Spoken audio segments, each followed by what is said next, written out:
Dans cette série, dans l'Évangile, on va se poser la question de ce que c'est qu'être un disciple de Jésus. Voilà, on va se poser plein de questions dans l'Évangile, qui est Jésus principalement, mais on va aussi découvrir qu'est-ce qu'un disciple. Alors, pour commencer, on va garder les enfants avec nous pour le moment, et puis après la lecture du texte, ils pourront rejoindre Naomi. Mais j'aimerais d'abord demander aux enfants qu'est-ce qu'ils répondraient à cette question-là. Pour vous, qu'est-ce qu'un disciple de Jésus?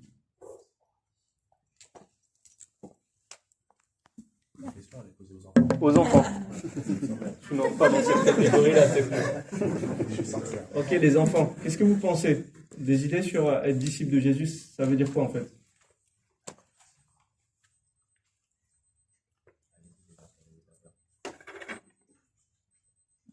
Ah, pardon, les filles. Comment tu t'appelles déjà? C'est Elia? C'est Elia. Vas-y, Elia, tu penses quoi? Il y a une nom qui sonne.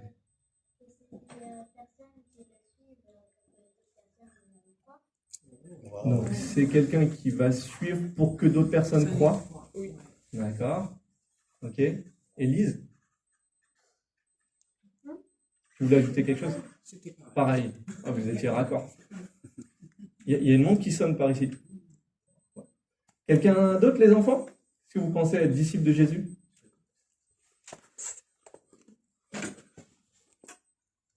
C'est qui ce sac? Nickel.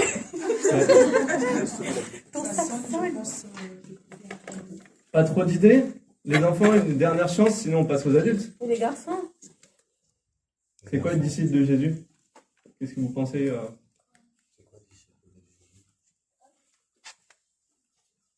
Ok, alors j'élargis.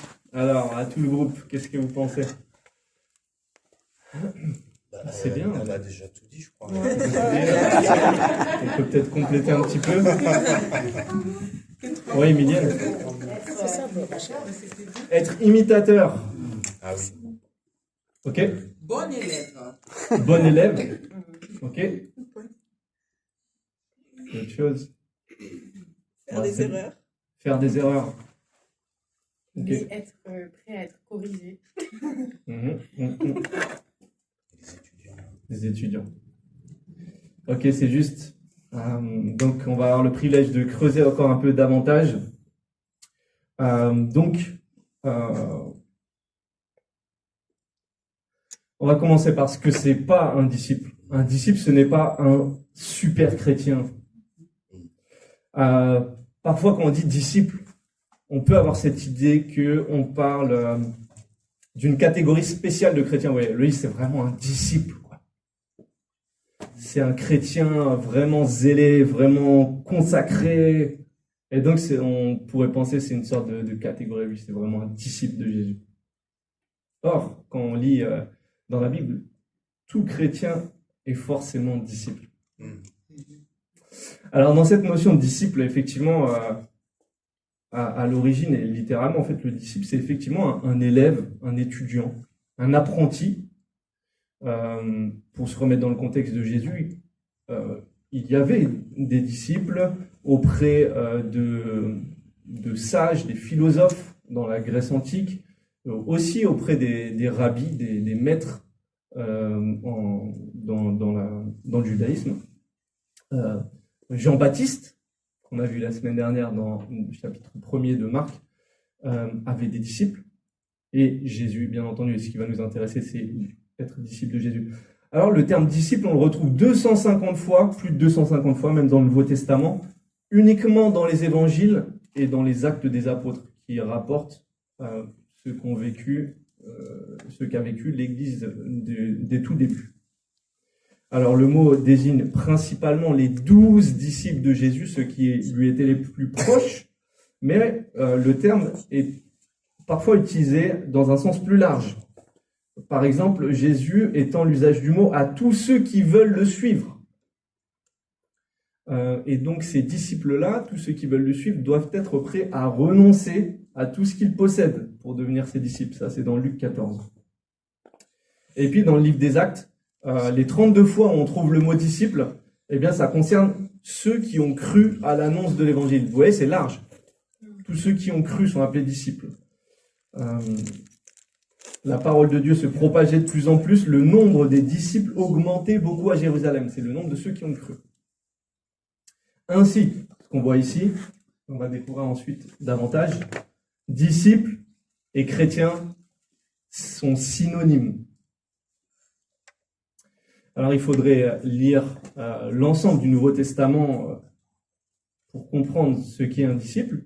Et pour notre part, on va le découvrir en parcourant, comme je l'ai dit, l'ensemble de l'Évangile selon Marc durant cette année.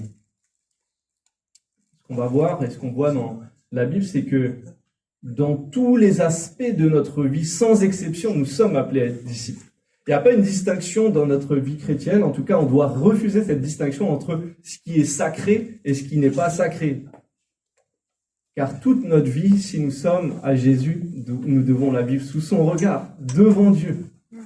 L'apôtre Paul va écrire « Quoi que vous fassiez, en parole ou en acte, faites tout au nom du Seigneur Jésus, en exprimant par lui votre reconnaissance à Dieu le Père. » Donc on fait tout sous son regard et pour lui.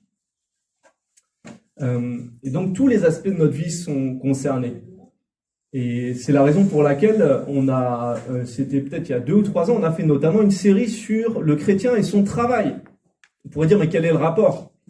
C'est pas très spirituel de parler du boulot. Je vois pas le rapport avec l'église ou la foi. Non. Cette sphère de notre vie est concernée par la vie chrétienne. Donc vous pouvez retrouver cette série-là sur le site internet églisedupré.org dans la rubrique messages. Vous avez toute une série de messages qui sont disponibles, qu'on peut réécouter en audio.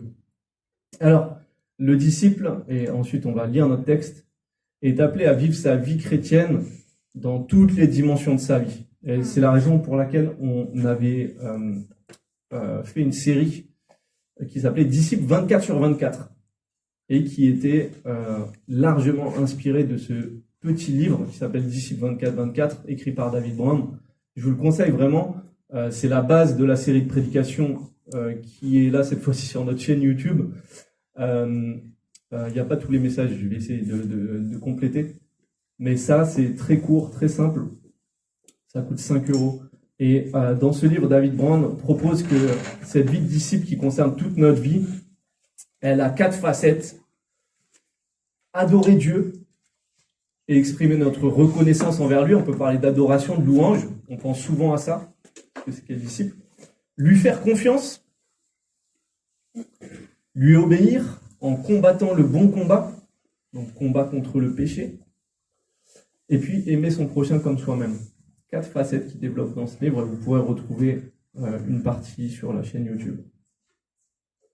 Alors je vous invite maintenant à lire ensemble la section qui sera plus particulièrement la nôtre pour cette compréhension de la vie du disciple. C'est dans Marc, chapitre 1er, donc Évangile selon Marc au chapitre 1er, dans le Nouveau Testament. Et c'est en page 47 dans les Bibles rouges,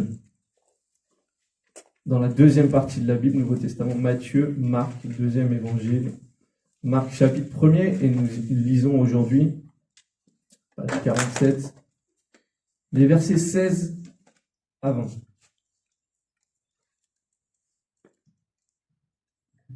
Il est question de Jésus. Un jour, comme Jésus longeait le lac de Galilée, il vit Simon et André, son frère. Ils lançaient un filet dans le lac, car ils étaient pêcheurs. Jésus leur dit, « Suivez-moi, et je ferai de vous des pêcheurs d'hommes. » Ils abandonnèrent aussitôt leur filet et le suivirent.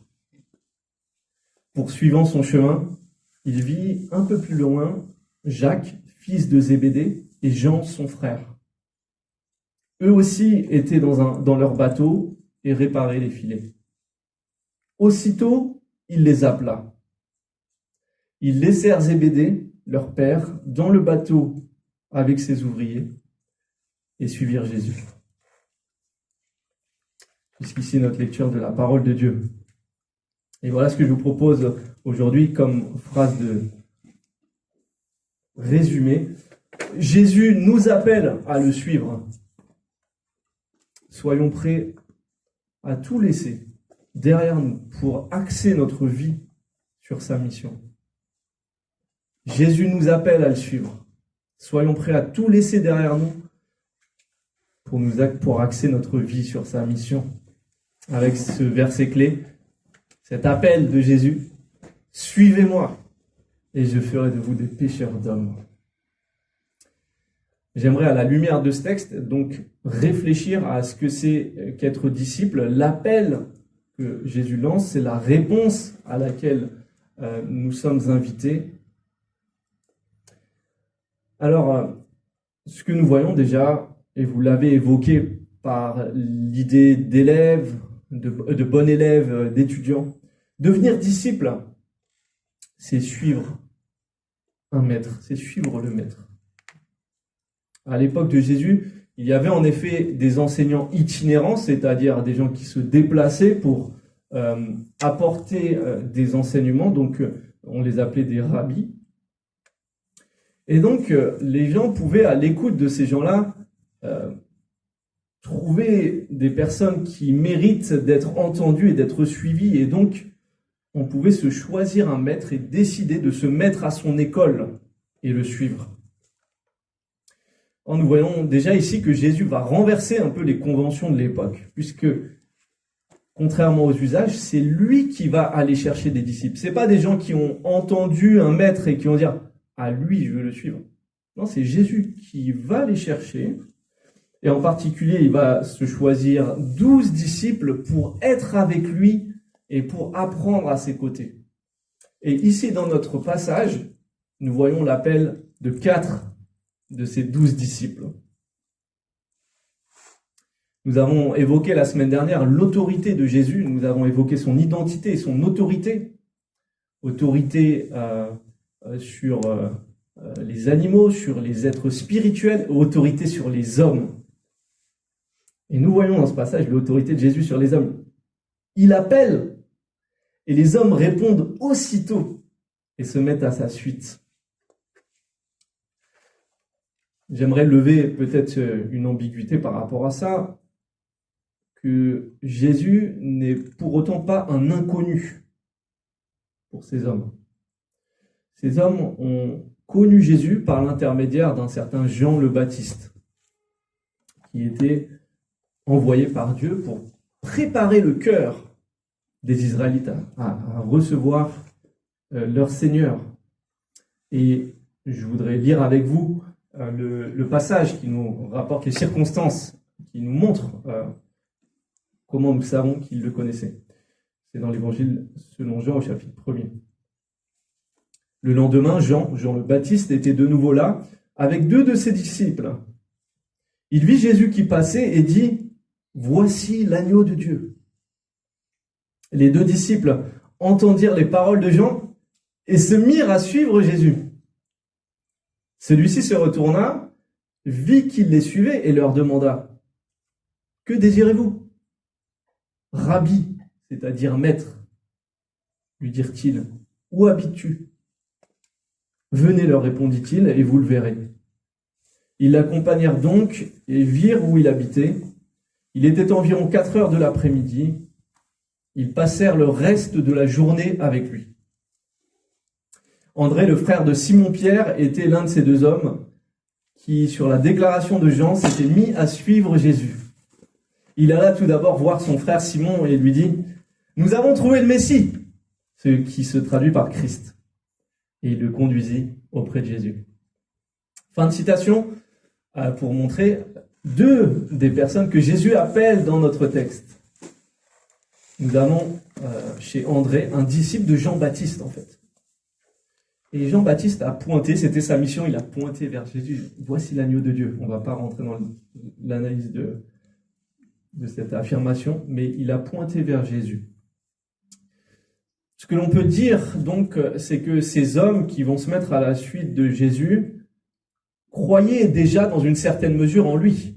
Ils ont passé du temps avec lui, ils ont pu discuter avec lui, entendre son enseignement un peu plus. Mais ici, il y a quelque chose qui va plus loin, parce que Jésus, maintenant, vient à eux et les appelle maintenant à le suivre.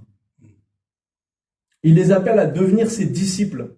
Il y a quelque chose de plus engageant que juste de prendre un café à la maison avec Jésus et de discuter de son enseignement. Et nous allons voir, du coup, qu'est-ce que ça implique cet appel? Qu'est-ce que ça implique d'être disciple de Jésus? Autrement dit, d'être chrétien, comme on l'a vu en introduction.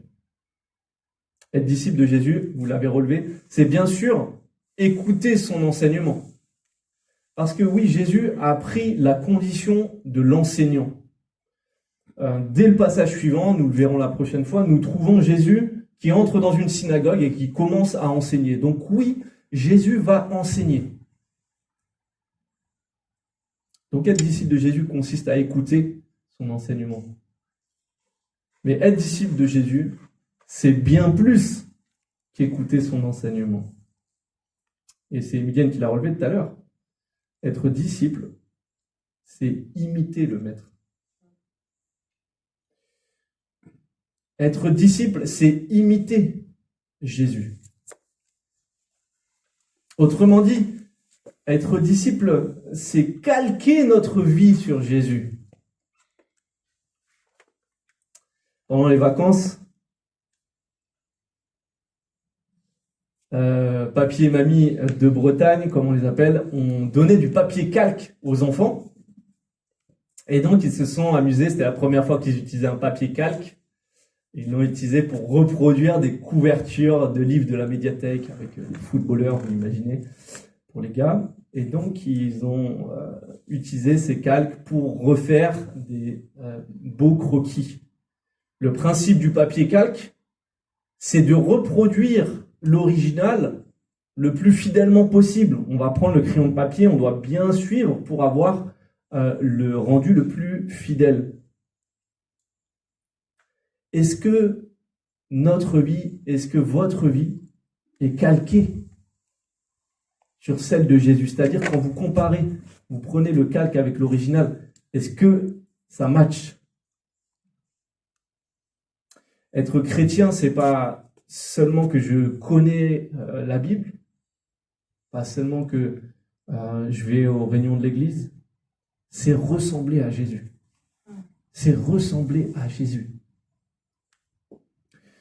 Pour ceux qui étaient là les semaines passées, j'ai partagé que il y a 3 semaines, jour pour jour, j'ai perdu un très bon ami qui s'appelait David. Et lors de la cérémonie en sa mémoire, il y a eu tout un tas de témoignages au sujet de sa vie. Et un témoignage, je pense, qui nous a tous scotchés. C'était lors d'une journée passée à l'église, donc dans son église. Une personne a fait la remarque suivante à son sujet. Il y avait donc David qui passait dans un couloir et la personne a dit regarde, il y a Jésus qui passe. Donc ça veut dire qu'il incarnait tellement Jésus que les gens pouvaient même l'appeler Jésus. Et c'était pas une blague vaseuse, c'était dans le contexte de l'église, c'était sérieux la remarque. Ça veut dire que sa vie, elle respirait Jésus. Pour reprendre même des termes que Paul utilise, l'odeur du Christ. Est-ce que notre vie, de notre vie émane l'odeur du Christ? Donc, être disciple, c'est pas seulement connaître son enseignement pour nous connaître la Bible, mais c'est apprendre à ressembler à Jésus. Devenir disciple, ça implique de changer pour devenir de plus en plus comme notre Seigneur. En effet, comme Jean l'écrit, un des disciples, celui qui prétend qu'il demeure en Christ doit aussi vivre comme Christ lui-même a vécu. Celui qui prétend demeurer en Christ doit lui aussi vivre comme Christ a vécu. C'est la cohérence. Si tu dis que tu es disciple de Jésus, mais tu dois l'imiter, tu dois ressembler à Jésus. 2 choses donc sur cette notion de disciple. Connaître son enseignement, mais le vivre en se calquant sur la personne. En réalité, les historiens pensent qu'à cette époque, cette notion d'être disciple, c'était pas seulement suivre un enseignement, C'est pas juste faire des modules e-learning un peu en théologie de la Torah ou quoi. Être disciple, comme j'ai dit, c'était vouloir ressembler au maître. En l'occurrence, quand on fait des modules e-learning, on voit pas trop le maître, ou si on suit une formation, on n'a pas forcément comme objectif de ressembler à l'enseignant. Donc il y a quelque chose qui va bien plus loin dans cette notion-là. Et même, on pense même que la notion de baptême était aussi l'idée de devenir, de s'identifier au maître. Donc le baptême enseigné par Jésus était la volonté de s'identifier, de devenir comme le maître. Ferme la parenthèse. Revenons à cet appel. Et à ce que ça implique. Ces 4 hommes dans notre passage vont répondre à l'appel de Jésus. Et cette réponse implique d'abandonner.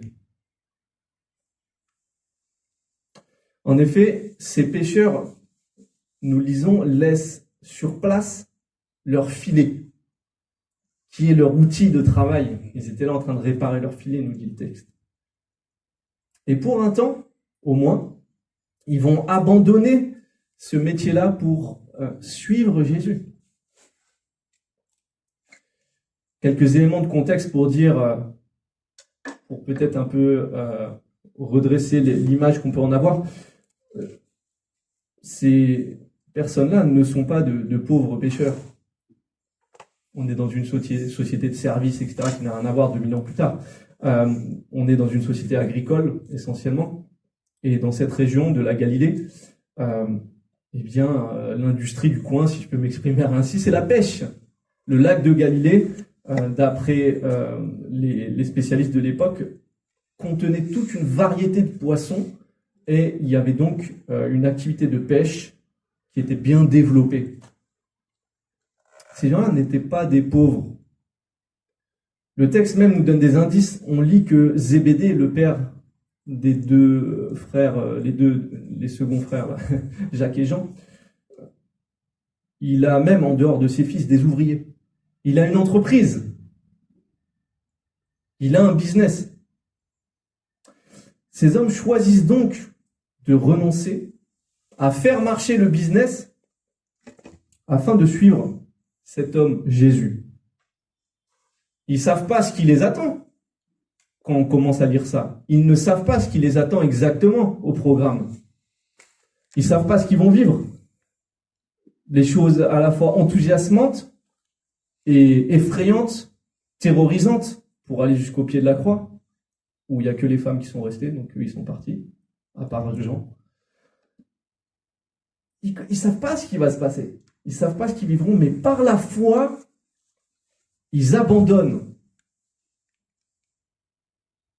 Parce que Jésus a une autorité divine, certes, mais parce qu'ils ont perçu, je pense, par l'action de l'Esprit, qu'en Jésus, il y a mieux.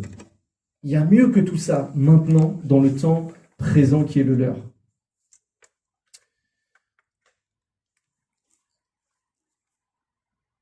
As-tu répondu à cet appel de Jésus? Je parle d'abord de cet appel au message que Jésus proclame, juste un verset plus haut, on ne l'a pas lu ici.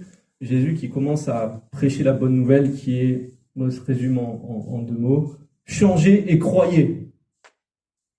Autrement dit, la repentance et la foi. Changez et croyez. Est-ce que tu as répondu à cet appel-là?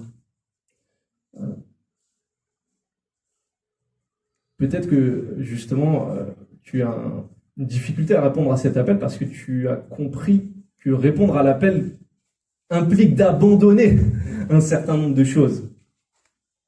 Il faut abandonner le chemin du péché, les péchés auxquels on est attaché.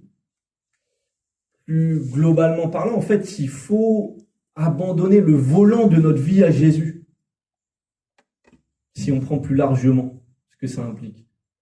Il faut descendre de la voiture là et passer siège passager et laisser le volant à Jésus.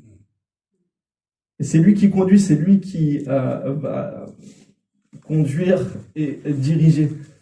Ça, c'est dur. accepter que c'est lui maintenant qui va piloter et pas moi.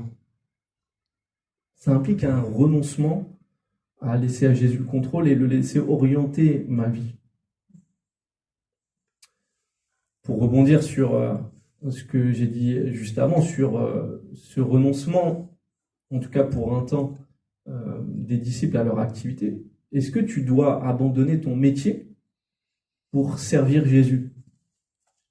Question qu'on peut se poser. Peut-être pour certains d'entre nous. À la lumière de la Bible, je crois que chacun reçoit un appel personnalisé.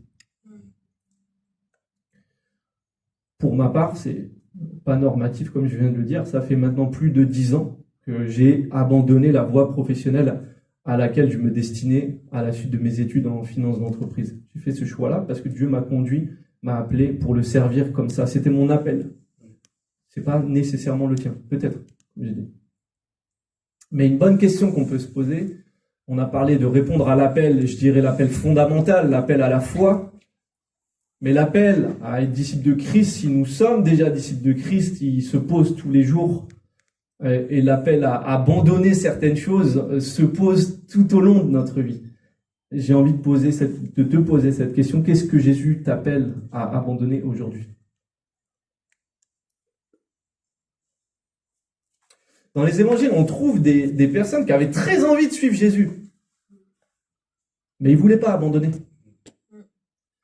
Et ce que les évangiles nous apprennent, c'est que on peut être, la formule n'est pas de moi, c'est Dominique Angers qui la cite dans son livre.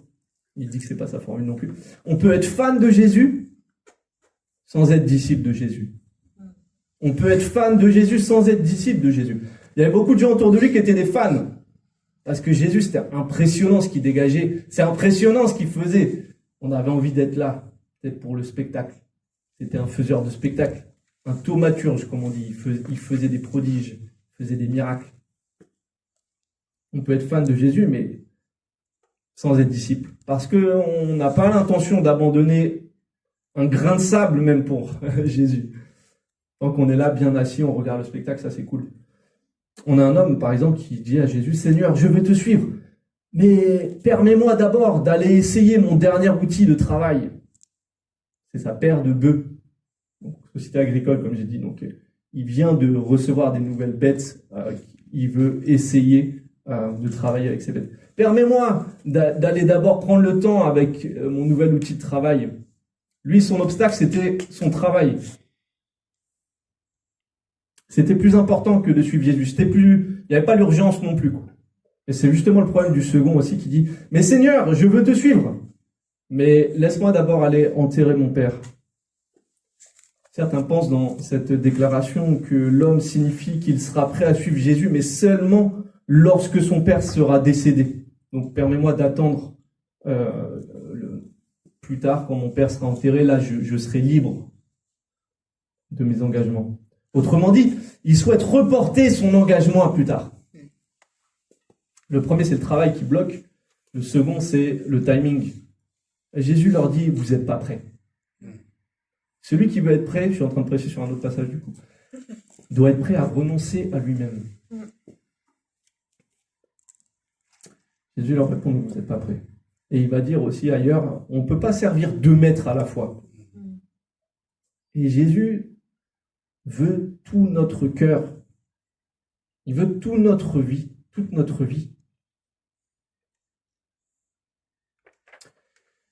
Y a-t-il quelque chose que Dieu t'appelle à abandonner pour le suivre, pour être pleinement son disciple? Est-ce que c'est peut-être une fréquentation, peut-être un péché en particulier que tu dois stopper, une idole qui prend le pas sur le reste? On a évoqué le boulot, etc. Chacun se pose la question. Mais être disciple implique d'abandonner. Et Mickaël l'a évoqué la semaine dernière, abandonner, ça peut aussi vouloir dire prioriser Jésus.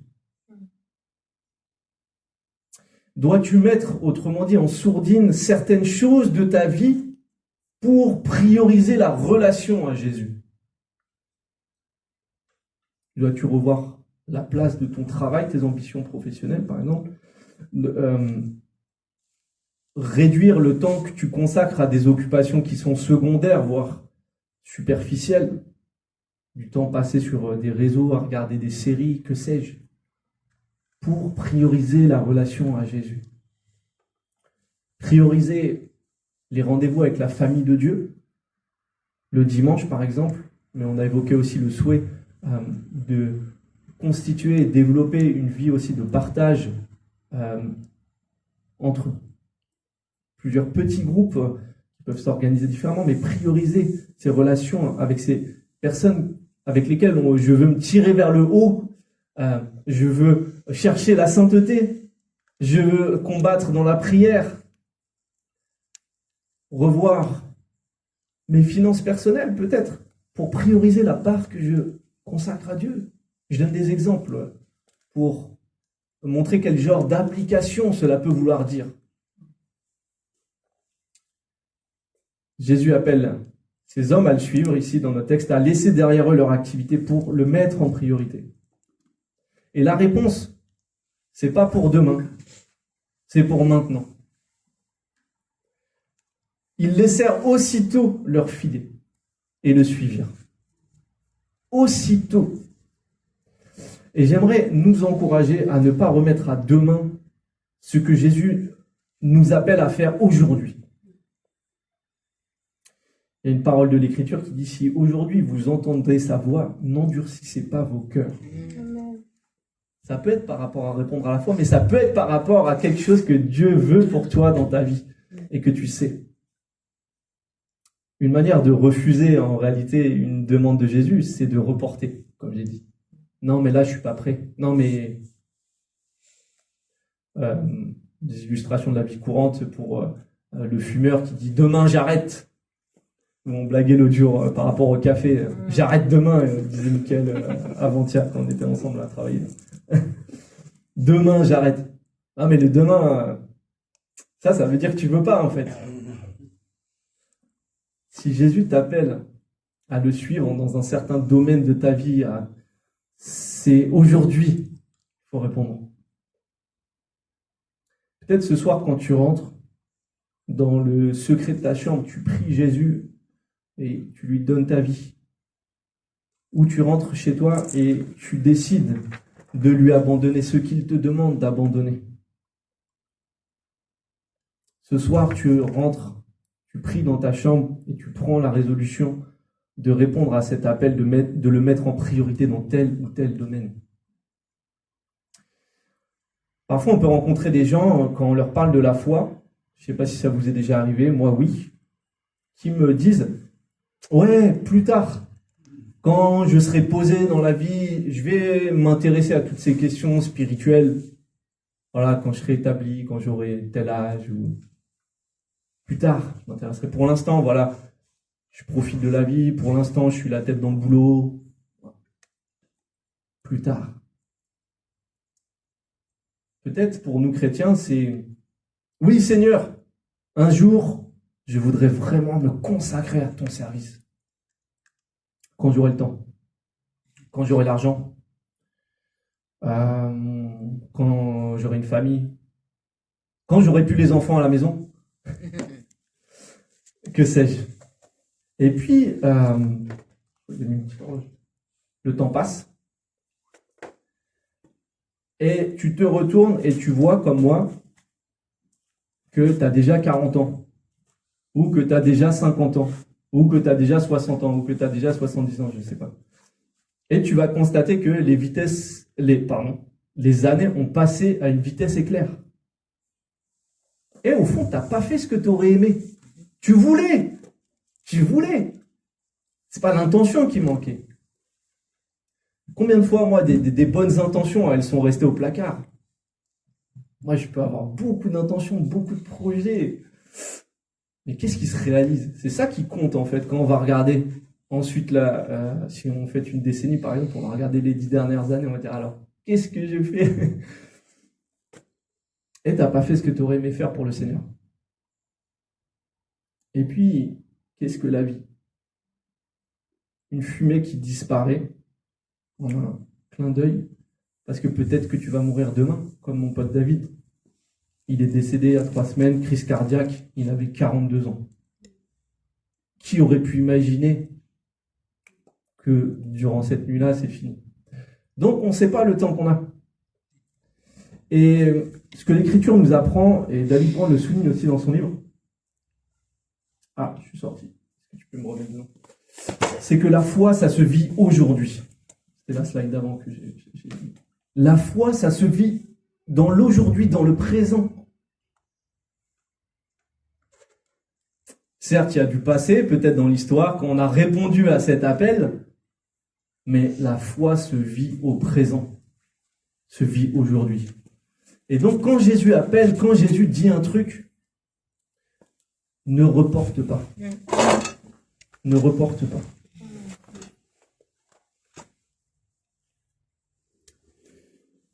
J'aimerais terminer en t'encourageant que être disciple, c'est un apprentissage. Peut-être que tu te sens mal à l'idée que tu n'es pas un disciple au top. Tous, on doit se dire ça dans une certaine mesure. On dit qu'un chêne ne pousse pas en un jour. Un chêne, semble-t-il, en tout cas pour les espèces qui sont en Europe, met entre 100 et 300 ans pour atteindre sa pleine maturité. C'est-à-dire une hauteur de 20 à 40 mètres et un tronc qui est très large. C'est pas en un jour qu'on a un chêne. Et c'est pas en un jour qu'on a un disciple de Jésus mûr et qui porte un fruit abondant. Alors si tu te dis que tu n'es pas un disciple au top, j'ai une bonne nouvelle, c'est que c'est un truc que j'aime en lisant les évangiles, c'est que tu vois que nous sommes en bonne compagnie avec les disciples de Jésus. J'aime cette authenticité. Les récits des évangiles ne masquent pas leurs failles, leurs imperfections, parfois leur manque de foi, leur manque de compréhension. Et pourtant, Jésus les a choisis, eux, les a appelés, eux. Il a désiré, il a voulu, il a prié. Le Seigneur l'a conduit, il a pris ces 12-là, il y en avait d'autres aussi, mais ces 12-là pour être avec lui. Il les a emmenés à sa suite pour partager sa vie avec eux. Il leur a laissé le droit à l'erreur. Ils se sont plantés plein de fois. Ils avaient le droit à l'erreur. Il les a corrigés. Parfois avec amour, parfois en leur rentrant dedans. Il les a enseignés encore et toujours. Mais vous n'avez pas encore compris. Et il fait pareil avec nous. Jésus t'appelle, toi, mon frère, ma sœur. Il t'a appelé. Jésus vient te chercher, vient te prendre là où tu étais avec tes filets, là. Il vient pour t'embarquer à sa suite. Quel que soit ton parcours, Dieu, il a un projet pour toi. Il va t'utiliser pour sa gloire, avec ce que tu es. Ton histoire, avec ses hauts et ses bas. Tes compétences, ton caractère, avec ses hauts et ses bas. Tes joies et tes peines. Et il peut en faire quelque chose de beau avec un fruit éternel. J'espère que ça t'encourage. Moi, ça m'encourage. Jésus appelle ces 4 hommes, Jacques et Jean, Simon et André, et les invite à axer leur vie sur sa mission.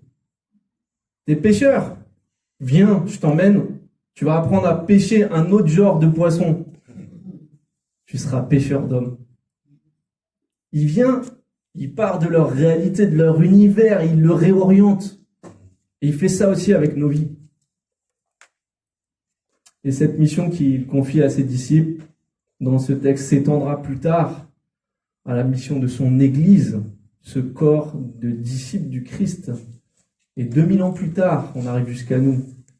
nous, en tant qu'Église que nous sommes, nous aussi, nous sommes appelés à poursuivre cette mission. Je n'ai pas franchement développé sur cette notion de pécheur d'homme, mais on pourra l'expliciter, le développer dans tout l'Évangile. Mais il nous appelle à poursuivre cette mission de rayonner de la personne de Jésus, notre Maître. De faire avancer le règne de Dieu sur cette terre. Tous, parmi nous, peut-être certains néanmoins, comme je l'ai dit, ne sont pas appelés à devenir pasteurs ou évangélistes ou quel que soit ministère particulier. Mais nous avons tous notre part à jouer dans ce monde pour que la gloire de Jésus brille dans ce monde de ténèbres. Soyons prêts à tout laisser derrière nous pour axer nos vies sur sa personne, sur ses plans, sur sa mission.